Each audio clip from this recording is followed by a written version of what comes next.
என்னுடைய ஆனைகுடி மண்ணில என்னுடைய உறவுகளை இந்த நேரத்தில் சந்தித்ததுல மிக்க மகிழ்ச்சி. நம்ம இசை கச்சேரி அண்ணன் பிரைட் அண்ணனுக்காகவே இந்த நிகழ்ச்சிக்கு நான் வந்திருக்கிறேன். கண்டிப்பாக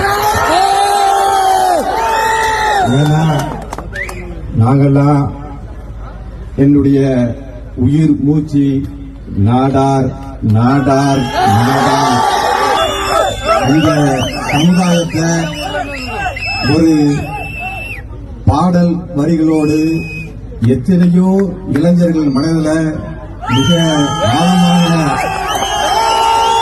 ஒரு மிகப்பெரிய எழுச்சியை இன்றைக்கு நாடார் சமுதாயத்தின் நாடார் உறவுகளை மிகப்பெரிய எழுச்சியாக இன்றைக்கு இருக்கிற நம்மளுடைய பிரேக்கனுடைய மிகப்பெரிய ஆயிரக்கணக்கான